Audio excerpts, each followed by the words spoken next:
राधे राधे मित्रों। तो मित्रों, आप लोग राधा किशन के अपकमिंग एपिसोड में देखेंगे कि तो मित्रों, वीडियो शुरू करने से पहले अगर आप हमारे चैनल पे नए हैं और अगर अभी तक आप लोगों ने हमारे चैनल को सब्सक्राइब नहीं किया तो चैनल को कर लीजिएगा सब्सक्राइब और बेल आइकन को प्रेस कर दीजिएगा, जिससे कि हमारी नई वीडियो का नोटिफिकेशन आपको मिल जाए। तो मित्रों, होता यूँ है कि हंस कृष्ण जी से कहता है, मुस्कुराने की कोई आवश्यकता नहीं है द्वारकाधीश, तुम स्वयं मेरा विवाह करवाओगे राधा से। और फिर कृष्ण जी कहते हैं, मेरे मुख पे सदैव ही मुस्कुराहट दिखेगी तुम्हें हंस, सुख हो चाहे दुख उसकी चिंता तुम मत करो, इस बात की चिंता करो कि तुम्हारी मुस्कुराहट शीघ्र ही जाने वाली है। जितना भी स्वर्ण था तुम्हारे पास तुमने सब लगा दिया, पर मात्र राधा के हाथ से ये तुला झुक गया। मैंने कहा था कि तुम राधा के अस्तित्व से अभी परिचय नहीं हो। अब ये सोचो हंस, तुम उसके भार बराबर स्वर्ण कहाँ से लाओगे। और फिर तभी हंस कहता है, वो मैं देख लूंगा। और फिर मित्रों, आप लोग आगे देखेंगे कि कृष्ण जी राधा से कहते हैं, मुझे विश्वास था तुम पर कि तुम कुछ न कुछ अवश्य करोगी और तुमने अपनी शक्ति का परिचय उचित प्रकार से दिया है। और फिर राधा कहती है, प्रेम स्वयं ही बहुत बड़ी शक्ति है। तुम सदैव कहते हो ना, प्रेम से सभी कार्य हो जाते हैं, प्रेम के बिना सब व्यर्थ है। और फिर कृष्ण जी कहते हैं, प्रेम ही नहीं विश्वास भी। हंस को अभी ज्ञात ही नहीं है कि तुम मेरा विश्वास हो, मेरा विश्वास हो नारायण की लक्ष्मी हो। इस बार हंस को रोका है राधा। और फिर राधा कहती हैं, पर उसे एक अवसर भी तो दिया ना। और फिर कृष्ण जी कहते हैं, तुम्हें ज्ञात है हर बार व्यक्ति को एक अवसर देना महानता का गुण है और उस अवसर में छिपे सीख को प्राप्त कर लेना ज्ञानी का गुण।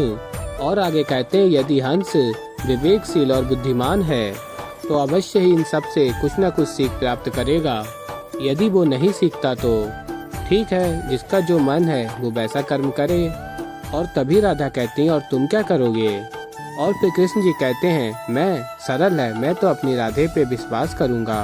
और फिर मित्रों, आप लोग आगे देखेंगे कि राधा कृष्ण जी से कहती है, तुम्हें मुझे एक वचन देना होगा। और फिर कृष्ण जी कहते हैं, कैसा वचन। और फिर राधा कहती हैं, यही, इस विषय में ना ही तुम कुछ करोगे और ना ही कुछ कहोगे। और फिर आगे आप लोग देखेंगे कि असुर गुरु शुक्राचार्य हंस और डिंबक के समक्ष जाते हैं और कहते हैं, मैं तुम्हें बताने आया हूँ, स्वर्ण तुम्हें चाहिए वो कहाँ मिलेगा। और फिर हंस और डिंबक कहते हैं, सौभाग्य हमारे जो स्वयं असुर गुरु शुक्राचार्य हमारी सहायता करना चाहते हैं, परंतु प्रश्न ये है कि क्यों। और फिर गुरु शुक्राचार्य बताते हैं, दो कारण हैं, एक कि तुम असुर हो और असुरों की जीत ही मेरे जीवन का धैर्य है, और दूसरा उच्छलिए कृष्ण और मेरे बीच पुरानी लेन देन शेष है। और कहते हैं, राधा से विवाह तुम्हारा असुरों के लिए जीत होगी और कृष्ण से मेरा प्रतिशोध। और फिर मित्रों, आप लोग आगे देखेंगे कि कृष्ण जी राधा को वचन दे देते हैं और कहते हैं, तुम ही मेरी श्वास, मेरा विश्वास, मेरा प्रवास हो राधा। मेरी यात्रा में मैं आज जहाँ भी पहुँचा हूँ मेरे बल के कारण नहीं, राधा के विश्वास के कारण। और कहते हैं, मैं तुम पर कभी कोई प्रश्न नहीं उठने दूंगा, ना ही तुम्हारे विश्वास पर, ये मेरा वचन है। और फिर मित्रों, आप लोग आगे देखेंगे कि असुर गुरु शुक्राचार्य डिंबक और हंस को बताते हैं कि देवों का कोषाध्यक्ष कुबेर, और कहते हैं, कुबेर पर आक्रमण करो, महादेव तुम्हारे आराध्य हैं, अपने वचन के बीच में नहीं आएंगे। और कृष्ण वचनबद्ध है, वो तुम्हें रोकेगा नहीं और स्वर्ण तुम्हें मिलेगा। और सारे देव कृष्ण को दोषी ठहराएंगे कि उसने राधा के लिए कुबेर का कोष लूटने दिया। और फिर मित्रों, आप लोग आगे देखेंगे कि कुबेर सभी देवों के समक्ष जाते हैं और कहते हैं, मैंने आप सबको एक गंभीर विचार के लिए आमंत्रित किया है। और तभी सभी देवता बताते हैं कि हमें ज्ञात है हंस आप पर आक्रमण करने वाला है। और फिर कुबेर कहते हैं, हाँ इंद्रदेव, देवों का कोषाध्यक्ष हूँ मैं। यदि मुझे धन हानि हुई, मुझे लूटा गया, तो वो देवों की हानि होगी। क्या आप अपने आप पर आक्रमण होते देख आप मौन रहेंगे, कुछ नहीं कहेंगे। और फिर इंद्रदेव कहते हैं, यदि हम कुछ करना चाहें तो कर भी लें, पर कोई लाभ नहीं कुबेर। और बताते हैं, महादेव के वरदान के प्रतिपाद है, हम उसे काट नहीं सकते। और फिर कुबेर कहते हैं, हर वर का कोई काट होता है, कुछ न कुछ तो होगा। और तभी इंद्रदेव कहते हैं, समस्त सृष्टि में केवल एक ही है, इस वरदान को तोड़ सकता है और इस विषय में हमारी सहायता भी कर सकता है। और फिर आगे आप लोग देखेंगे, देवी पार्वती कहती हैं, महादेव ये कौन सा मोड़ आ गया है, राधा ने त्याग किया प्रजा की भले के लिए, परंतु कथा तो कहीं और ही मुड़ रही है। और फिर महादेव कहते हैं मुड़ नहीं रही, अपितु उस मोड़ पर आ गई है जहां इस घटना में मेरे सम्मिलित होने का समय भी आ गया है। और फिर आगे आप लोग देखेंगे सभी देवता महादेव के समक्ष जाते हैं और कहते हैं महादेव आप तो सब कुछ जानते हैं, सदैव की तरह इस बार भी आप ही को इस संकट से हमें निकालना होगा। और आगे कहते हैं इंद्रदेव आपने हंस को वरदान दिया, उसे शस्त्र दिए और वो उन्हीं अस्त्रों का प्रयोग हमारे विनाश के लिए करना चाहता है।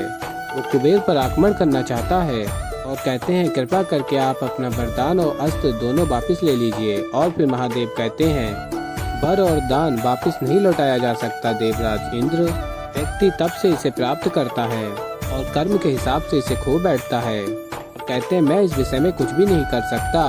और फिर कृष्ण जी के समक्ष भेज देते हैं। और फिर आगे आप लोग देखेंगे कि सभी देवता कृष्ण जी के समक्ष जाते हैं और कहते हैं हमें आपकी सहायता चाहिए प्रभु। और फिर कुबेर बताते हैं कि हंस मुझ पर आक्रमण कर सारा स्वर्ण अर्जित करना चाहता है। और फिर कृष्ण जी कहते हैं आप चिंता मत कीजिए कुबेर, जो नियति में लिखा होगा वही होगा और वो होकर रहेगा। और फिर कृष्ण जी कहते हैं मैं भी आपकी कोई सहायता नहीं कर सकता। और फिर इंद्रदेव कहते हैं ये आप क्या कह रहे हैं श्री कृष्ण। और फिर कुबेर कहते हैं आप ना कह रहे हैं प्रभु। और फिर कृष्ण जी कहते हैं मैं मात्र सत्य कह रहा हूँ कुबेर, आप पर एक समस्या आई है, मुझ पर दो समस्या आई हैं। पहली समस्या ये मेरे आराध्य का दिया हुआ वर है और उनके वर को मैं काटना नहीं चाहता। और दूसरी बात है कि मैंने राधा को वचन दिया है चाहे जो कुछ भी हो जाए मैं इस विषय में हस्तक्षेप नहीं करूंगा और इसीलिए दाऊ भी कोई सहायता नहीं कर पाएंगे, क्षमा कीजिए। और फिर कुबेर कहते हैं कदाचित यही अंत का प्रारंभ है, ना महादेव हमारी कोई सहायता कर पा रहे हैं और ना नारायण जो नियंता है वो अपने आप को बंधा हुआ पा रहे हैं। अब हमारे समक्ष कोई भी विकल्प नहीं है, कदाचित दोनों के कर्म हमें समझ नहीं आ रहे। और फिर कहते हैं ठीक है मैं हंस से लड़ तो नहीं सकता, और कहते हैं मैं वही करूंगा जो मुझे करना चाहिए। अब मेरे समक्ष एक ही विकल्प है। और फिर मित्रों आप लोग आगे देखेंगे कि हंस युद्ध के लिए कुबेर के समक्ष जा रहा होता और तभी कुबेर खुद हंस के समक्ष आ जाते हैं और कहते हैं मैं अपनी हार स्वीकार करता हूँ, आपको जो चाहिए आप ले लें पर आक्रमण ना करें। और फिर हंस कहता है जाओ सैनिकों, युद्ध शुरू होने से पहले ही समाप्त हुआ। और कहता है हंस अच्छा किया, स्वयं समर्पण कर दिया। गया हुआ धन फिर से अर्जित किया जा सकता है पर गया हुआ जीवन कभी वापस नहीं मिलता। और कहता है चलिए जिस पर आपका अधिकार है वो मुझे दीजिए। और फिर कुबेर कहते हैं मैं कुबेर देव महादेव को साक्षी मानकर वो सब कुछ आपको देता हूँ जो मेरा है। तो ऐसे ही मित्रों आगे और भी बहुत कुछ देखेंगे आप लोग। तो अभी के लिए इस वीडियो में इतना ही। तो मित्रों अगर आप लोगों को हमारी वीडियो पसंद आई हो तो वीडियो कर दीजिएगा लाइक। मैं मिलता हूँ आप लोगों को जल्दी एक नई वीडियो के साथ, तो तब तक के लिए मित्रों राधे राधे।